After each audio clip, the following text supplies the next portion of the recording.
એકાઉન્ટની અંદર આગે ચેપ્ટર 7 રોકડ મેળ અને એના પ્રકાર થિયરીની વાત કરી થોડીક અને એક સાદો રોકડ મેળ એનો એક સ્વાધ્યાયનો દાખલો એક ઉદાહરણ બરાબર બેની આપણે વાત કરી ખાસ કરીને બે બાજુ આવે છે એક ઉધાર બાજુ બીજું જમા બાજુ ડાબી બાજુ જે છે ઉધાર જમણી બાજુ જે છે જમા કોઈ પણ રીતે રોકડ આવતી હોય કોઈ પણ રીતે તો એ ઉધાર થાય અને કોઈ પણ રીતે રોકડ જતી હોય તો એ જમા થાય બરાબર ખાલી રોકડ ઉપર જ આપણે ફોકસ કરવાનું છે રોકડ આવે તો ઉધાર અને રોકડ જાય તો જમા વેચાણ કરવાથી રોકડ આવે તો આપણે ઉધાર લખતા હતા ખરીદી કરવાથી રોકડ જાય તો જમા લખતા હતા કંઈ પણ રકમ મળે છે તો રોકડ આવે મળે તો આપણે ઉધાર લખતા હતા અને ચૂકવો તો જમા કરી નાખતા હતા પગારના ચૂકવ્યા હોય તો એ જમા થઈ જાય બરાબર એટલે સાદો રોકડ મેળ ગણ્યો રોકડ મેળના પ્રકારમાં હવે ખાનાવાળા રોકડ મેળની વાત કરવાની છે તો ખાનાવાળા રોકડ મેળમાં સૌથી પહેલા આપણે વાત કરી બે ખાનાવાળો રોકડ મેળ તો બે ખાનાવાળા ત્રણ પ્રકારના રોકડ મેળ હતા એમાંનો એક પ્રકાર અત્યારે છે રોકડ અને વટાવના ખાનાવાળો રોકડ મેળ કયા રોકડ મેળની આપણે વાત કરવાની છે રોકડ અને વટાવના ખાનાવાળો રોકડ મેળ હવે આમાં શું છે આમાં કોઈ બીજું કઈ નવું નથી બે બાજુ એક એક ખાનું ખાલી વધી જશે વટાવ આ વટાવ એટલે કયો વટાવ તમને યાદ હોય તો તમે ભણેલા છો પહેલા ચેપ્ટરમાં કે વટાવના પ્રકાર વટાવ બે પ્રકારના હોય એક વેપારી વટાવ અને બીજું રોકડ વટાવ તો અહીંયા આપણે જે આ વટાવની વાત કરી છે એ રોકડ વટાવની વાત છે કયા વટાવની વાત છે રોકડ કારણ કે વેપારી વટાવની કોઈની નોંધ થશે નહીં બાદ બાકી થાય વેપારી વટાવ હંમેશા શું થાય બાદ બાકી થાય પણ એની નોંધ થાય નહીં રોકડ વટાવ બાદે થાય અને એની નોંધ પણ થાય બરાબર પહેલા ચેપ્ટરમાં તમે આ ભણેલા હશો વટાવના બે પ્રકાર આવે વેપારી વટાવ અને રોકડ વટાવ વેપારી વટાવ બાદ થાય શું થાય બાદ થાય રકમમાંથી પણ એની નોંધ થાય નહીં અને રોકડ વટાવ જે છે એ બાદ થાય અને એની નોંધ થાય જો ત્રણ ચાર વ્યવહાર રૂપિયા 40,000 નો માલ 10% વેપારી વટાવે ખરીદ્યો સમજો કે ન રૂપિયા 40,000 નો માલ 10% વેપારી વટાવે ખરીદ્યો તો ખરીદ્યો તો રોકડ શું થવાની જાય રોકડ જાય તો જમા બાજુ નોંધ થશે પણ વેપારી વટાવ છે તો 40,000 માંથી 10% બાદ થશે 40,000 માંથી 10% બાદ કરો તમે એટલે 36,000 રૂપિયા આવે તો એમાં નોંધ ખાલી કેટલા રૂપિયાની થાય 36,000 ની થાય આપણે આ 4,000 રૂપિયા જે બાદ કરી છે એની નોંધ નહીં થાય શું કામ કારણ કે વેપારી વટાવ છે તો ખાલી નોંધ કેટલાની થાય આપણે જે ખાના પડ્યા હોય દાખલા તરીકે એક ખાનું આપણું રોકડનું છે અને એક ખાનું વટાવનું તો વટાવના ખાનામાં નોંધ નહીં થાય આપણે ખાલી ખરીદ ખાતે આપણે કેટલા લખવાના થશે 36,000 આટલી જ નોંધ થશે પણ આ જ વસ્તુ જો રોકડ વટાવે ખરીદી હોય રોકડ વટાવે તો શું થાય આ જ વસ્તુ છે રૂપિયા 40,000 નો માલ 10% રોકડ વટાવે ખરીદી વેપારી વટાવે ને આ રોકડ વટાવે ખરીદી તો આમાં શું થાય તો આમાં 40,000 છે 40,000 બરાબર એને ગુણ્યા પેલા 10% કરવાના એના 10% કરો એટલે 4,000 રૂપિયા આવે કેટલા આવે 4,000 રૂપિયા 10% વૈધા કેટલા 36,000 બેયમાં ચૂકવી છે તો 36,000 જ છે એટલે અહીંયા કેટલા આવશે 36,000 જ બરાબર પણ અહીંયા વટાવના 4,000 લખવા પડે આ 4,000 ની નોંધ રોકડ વટાવ હોય તો થાય વેપારી વટાવ હશે તો થશે ને કયા વટાવની નોંધ થાય રોકડ વટાવની થાય પણ વેપારી વટાવની થશે નહીં ખરીદી હોય કે વેચાણ હોય બે માટે નિયમ કેવો લાગુ પડે સરખો લાગુ પડે રોકડ વટાવ હોય તો એની નોંધ લખવી પડે વેપારી વટાવ હશે તો ખાલી બાદબાકી થશે, નોંધ થશે નહીં.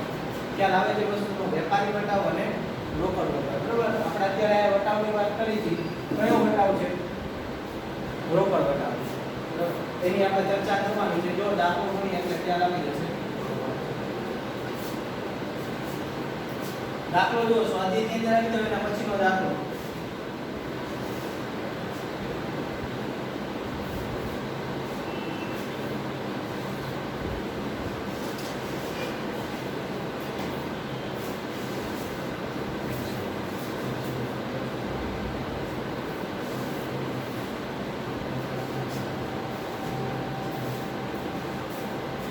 જો એક હજી થોડા વ્યવહારની આપણે ચર્ચા કરી લઈએ. દાખલા તરીકે તમે જ વિચારજો ક્યાં નોંધ આવે, તમારે પણ કહેવાનું છે. બરાબર, આપણો રોકડ મેળ હોય, બરાબર, એમાં હું ખાલી અત્યારે બે જ ખાના બનાવું છું. બરાબર, આ આપણી ઉધાર બાજુ છે. બરાબર, અને અહીંયા આપણી જમા બાજુ છે. બરાબર, ખાલી થોડુંક પહેલા ખાલી જનરલી એમને માહિતી આપું છું સમજવા માટે ખાલી. બરાબર, અહીંયા એક રોકડનું ખાનું હશે, અહીંયા વટાવનું ખાનું છે. અહીંયા રોકડ છે, અહીંયા વટાવ છે. બરાબર, આવા છે. હવે આપણે વાત એ કરી કે રૂપિયા 60,000 નો માલ અથવા 6,000 નો માલ 10% વેપારી વટાવે રોકડેથી વેચ્યો. બરાબર, આપણે આવી વાત કરી. 6,000 નો માલ 10% વેપારી વટાવે રોકડેથી વેચ્યો. બરાબર, આવી વાત કરી. તો સૌથી પહેલા આપણે એ થવી જોઈએ કે વેચ્યો છે. વેચ્યો છે તો રોકડ આવે કે જાય? આવે. આવે તો કઈ બાજુ આવશે? ઉધાર બાજુ. ઓકે, તો માલ કેટલા રૂપિયાનો હતો? 6,000. તો 6,000 છે એમાં કયો વટાવ છે? વેપારી વટાવ. તો ડાયરેક્ટ બાદ થઈ જાય. 10% બાદ કરો તમે કેલ્ક્યુલેટરમાં. 6,000 - 10%. તો 600 રૂપિયા બાદ થાય. કેટલા રૂપિયા બાદ થશે? 600. અહીંયા આવશે 5400. હવે નોંધ કોની કરું? 600 ની કરું, 5400 ની કરું, કેવી રીતે થાય? તો વેપારી વટાવ છે તો ખાલી નોંધ કોની થશે? અહીંયા વેચાણ ખાતે ખાલી કોની નોંધ થશે? 5400 ની. 600 રૂપિયાની નોંધ થશે ને. શું કામ 600 ની નોંધ ન થાય? કારણ કે કયો વટાવ હતો? વેપારી વટાવ. આ જ જગ્યાએ ખાલી અહીંયા રોકડ વટાવ શબ્દ હતો. રોકડ વટાવ. તો શું કઈ રીતે નોંધ કરે છે? અહીંયા તો 5400 જ આવે, અહીંયા કઈ ફેર નથી પડતો. પણ રોકડ વટાવ હોય તો 600 રૂપિયાની અહીંયા નોંધ કરવી પડે. ખ્યાલ આવે છે? બોલું વ્યવસ્થિત. બાદબાકી તો બેમાં કરવાની છે, પણ રોકડ વટાવ હોય તો એની નોંધ કરવાની અને વેપારી વટાવ હોય તો એની નોંધ કરવાની. આ જ રીતે કોઈ વ્યક્તિ પાસેથી આપણને મળ્યા હોય તો એની નોંધ કરવી પડે. દાખલા તરીકે કહું કે મહેશભાઈ પાસેથી 1050 ના લેણા પેટે રૂપિયા 1000 મળ્યા. તો મળ્યા એટલે કઈ બાજુ આવે? રોકડ આવે કે જાય?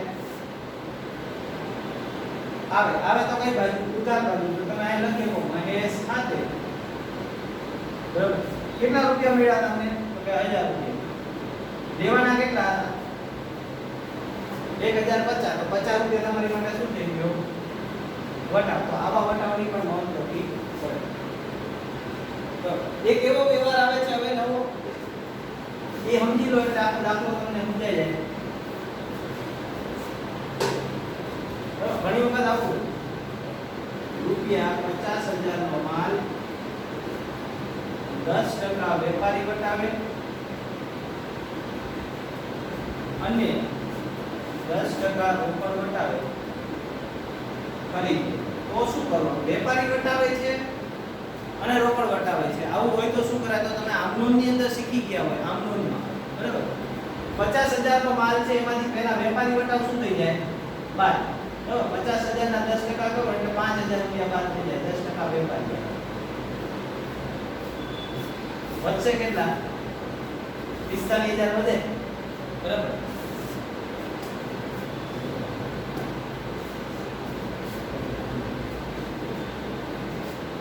હવે તો રોકડ વટાવ કોની ઉપર ગણાય? હંમેશા વેપારી વટાવ બાદ કર્યા પછીની કિંમત ઉપર ગણાય. આમનોંધના દાખલા ગણેલા હોય એટલે ખ્યાલ હોય. આની ઉપર ગણાય. તો આના 10% એટલે કેટલા થાય? 45. તો 10% રોકડ વટાવ એ બાદ. બરાબર, તો 45,000 માંથી આપણે 4500 રૂપિયા બાદ કરતા હતી એટલે આપણી પાસે વધશે 40,500 રૂપિયા. તો હવે નોંધ કોની થાય? અહીંયા ખરીદ ખાતે રોકડા કેટલા 40,500 અને રોકડ વટાવ જે છે એની એક નોંધ થાય કોની ખાલી 45. આની નોંધ થશે.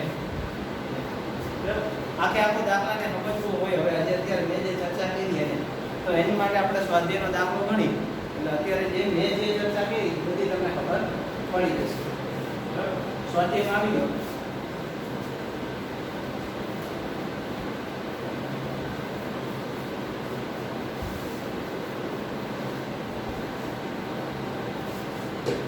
એક સ્વાધ્યાયનો દાખલો ગણશું, એક ઉદાહરણ ગણશું. બરાબર? એટલે વટાવવાની બે તમને સમજાઈ જશે.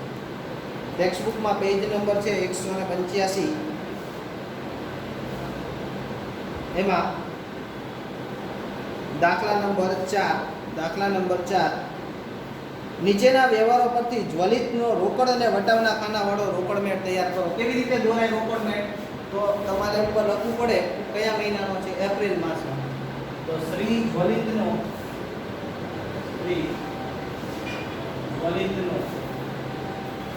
એપ્રિલ માસનો કયા ખાનાવાળો છે? તો રોકડ અને વટાવના ખાનાવાળો રોકડ મેળ. અત્યારે આપણે જે શીખી છીએ બે ખાનાવાળા રોકડ મેળની વાત છે. બરાબર? કયા ખાના પાડવાના?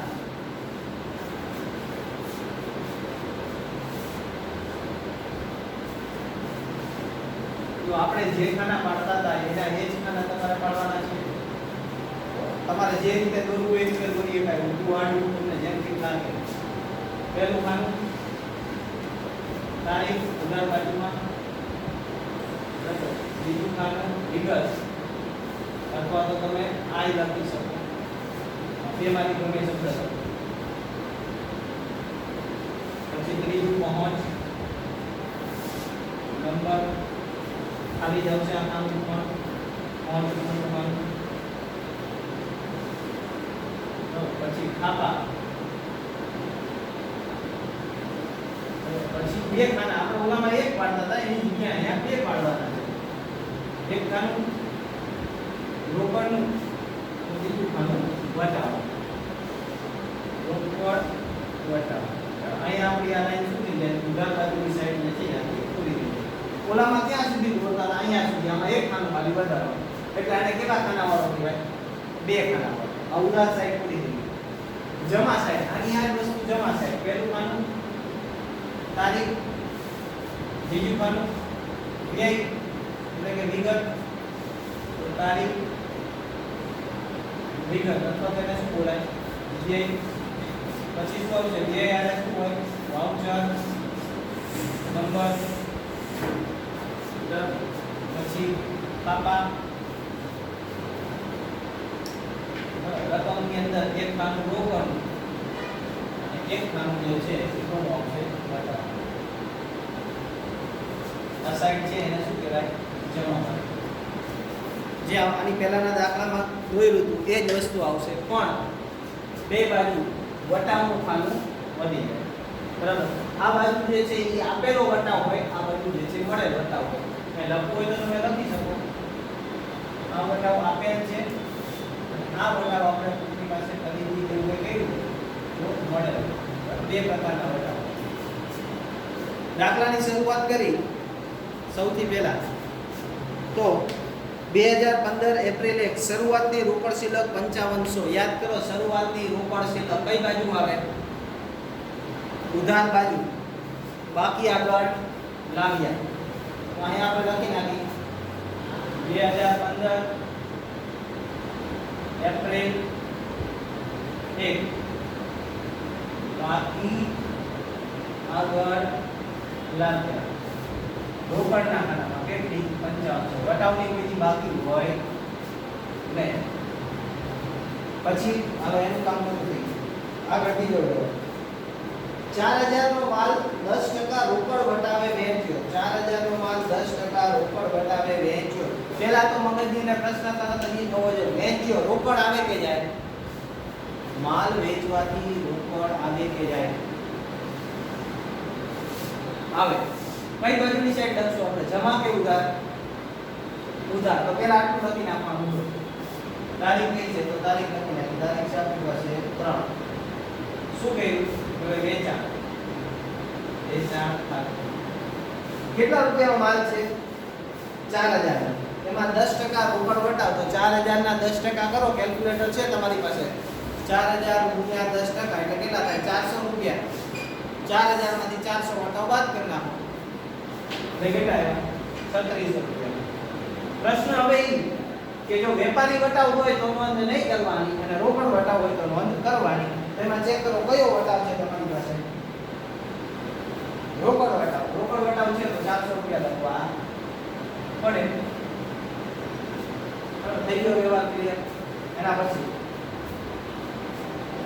4 તારીખ 3000 નો માલ 10% વેપારી વટાવે વેચ્યો. હવે આની અંદર વિચારી લો. 3000 નો માલ 10% વેપારી વટાવે વેચ્યો. પહેલો પ્રશ્ન આપણે હતું એનું જ રિપીટ કરો.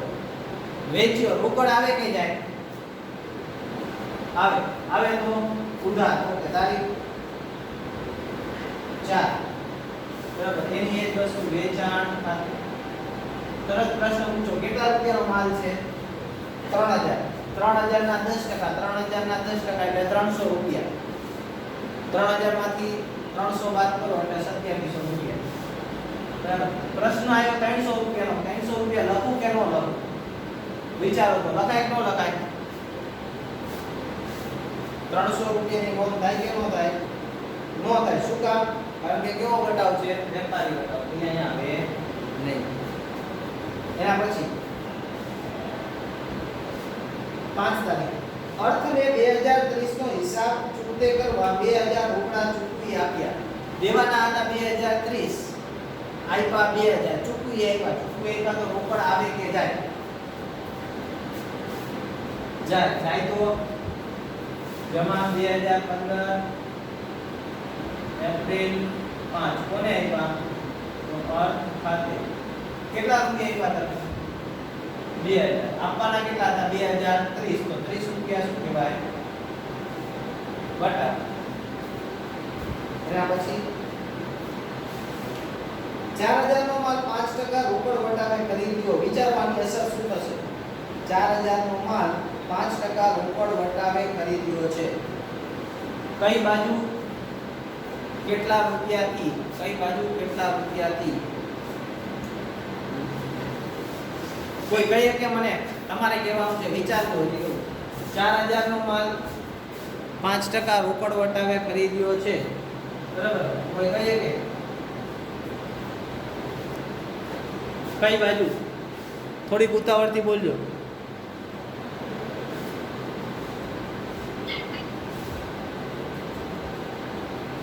થોડીક ઉતાવળથી કહો મને. કોઈ કહીએ કે તો માલની ખરીદી કરી છે કઈ બાજુ લખું? જમા બાજુ. Very good. હાલો કોના ખાતે લખું? અહીંયા તારીખ છે મારી પાસે 10 તારીખ છે. કોના ખાતે લખું? ખરીદ ખાતે. હા જમા. રકમ કેટલી આવશે? રકમ કોઈ કહીએ કે મને? રકમ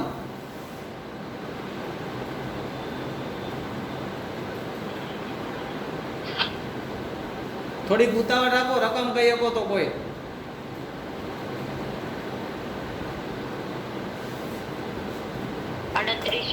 અડત્રીસો. અને 200 રૂપિયાની નોંધ કરું કે ન કરું?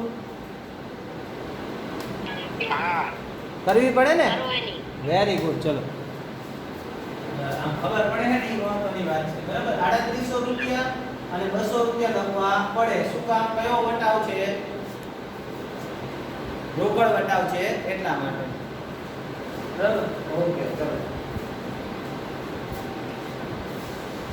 એના પછી 13 તારીખ પગારના 1000 અને મજૂરીના 600 રોકડા ચૂકવ્યા. હવે આપણને ખબર પડે ચૂકવ્યા આવે એટલે રોકડ જાય જ જાય તો જમા કરી. બરાબર. અહીં લખી નાખી તારીખ. જોતા જજો. તારીખ છે 13. પગાર ખાતે 13 તારીખે પગાર ખાતે. પગારના કેટલા સ્વીકાર છે? થોડો હાલવા જોતા છે. પગારના 1000 રૂપિયા. બરાબર. આમાં કઈ વટાવ છે નહીં. અને 20 તારીખે મજૂરીના 600 છે તો મજૂરી ખાતે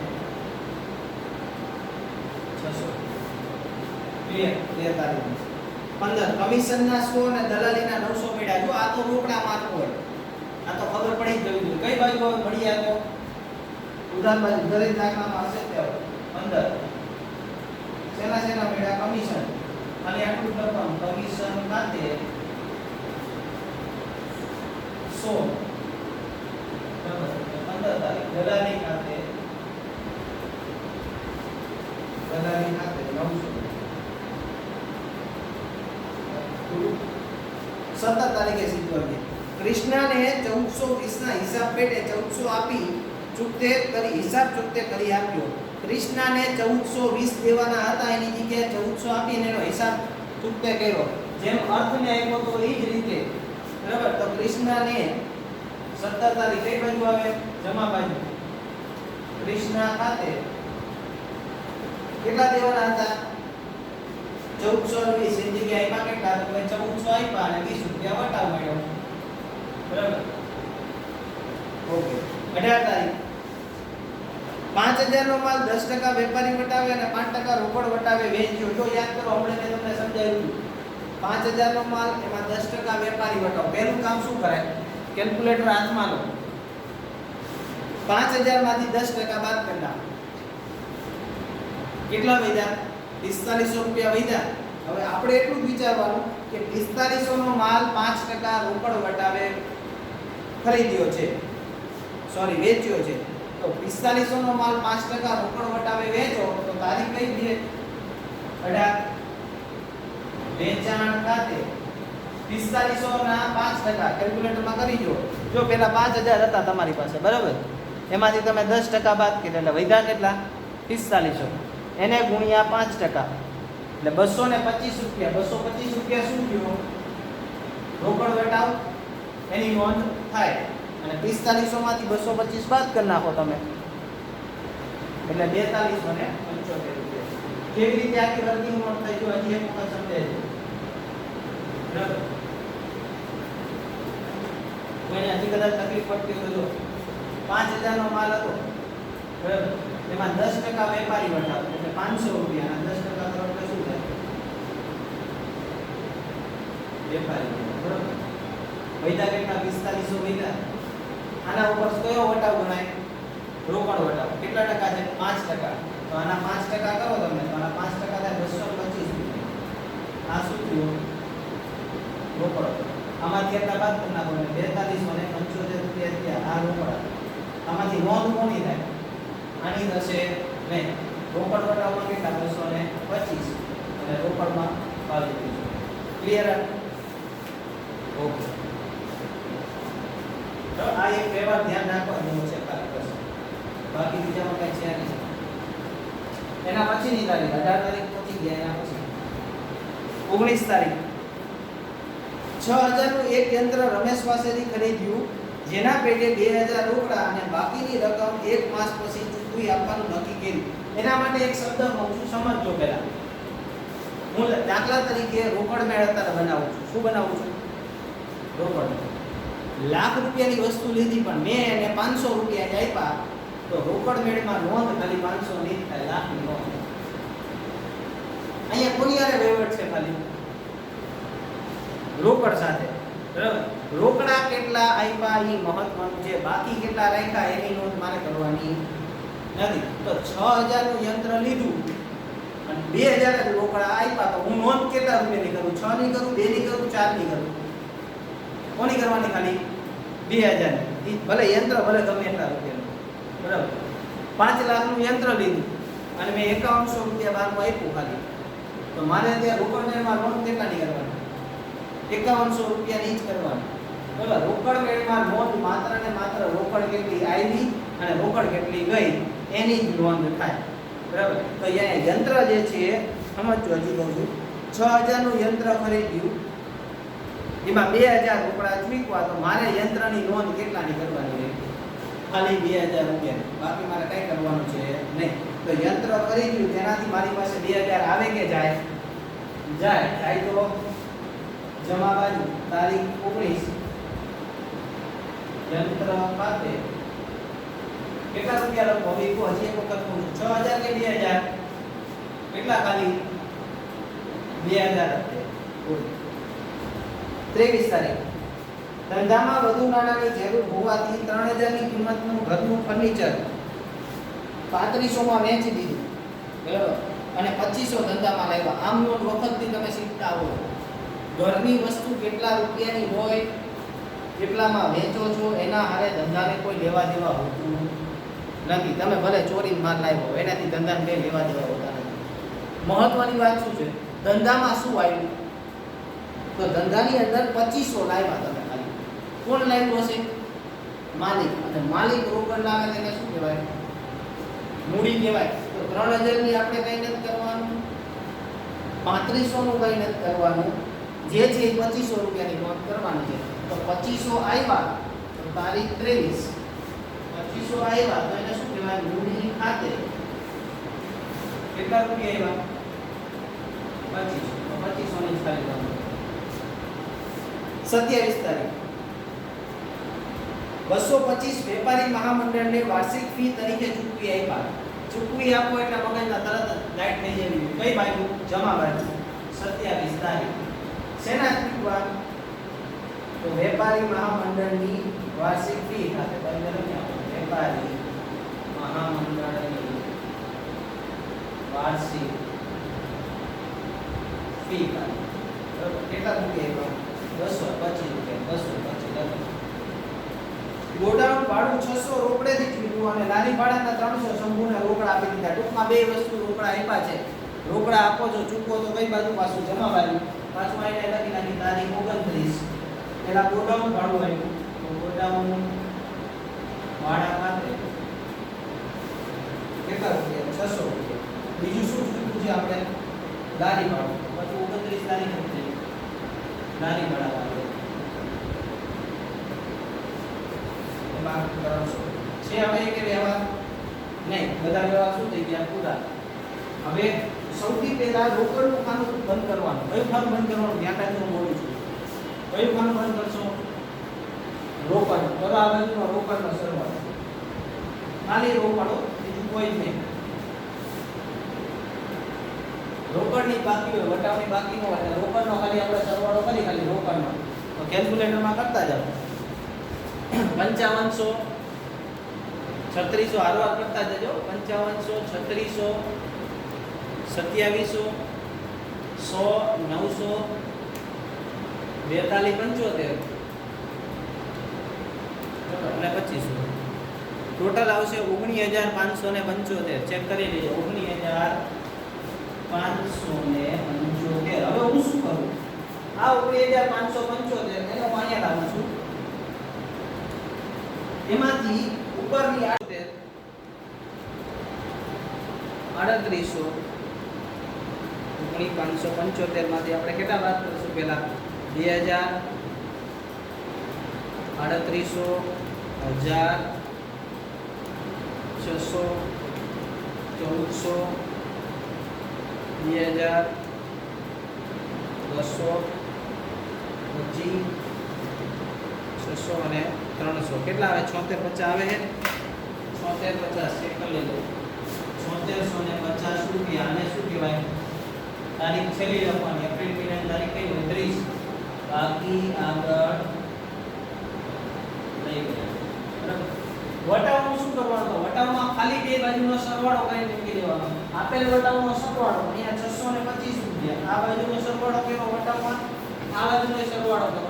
આ બાજુનો સરવાળો થાય 250 રૂપિયા. બસ આમાંથી આમાં બાદ કરવાનું આવે નહીં. આમાં બે બાજુનો ખાલી શું થઈ જાય? સરવાળો. આની આ જ બાકી અહીંયા આની નીચે તમારે લખ્યું હોય 2015 એપ્રિલ પછી મે 1 બાકી આગળ લાગ્યા. આની આ વસ્તુ અહીંયા લખી શકો. ન લખો તો પણ ચાલશે. બરાબર. જોઈ લો આપણે.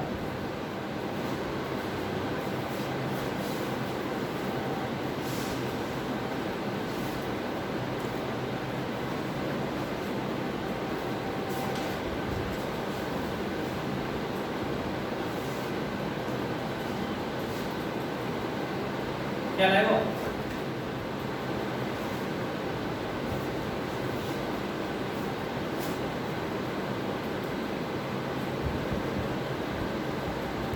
ઓકે, કોઈને કઈ ડિફિકલ્ટી હોય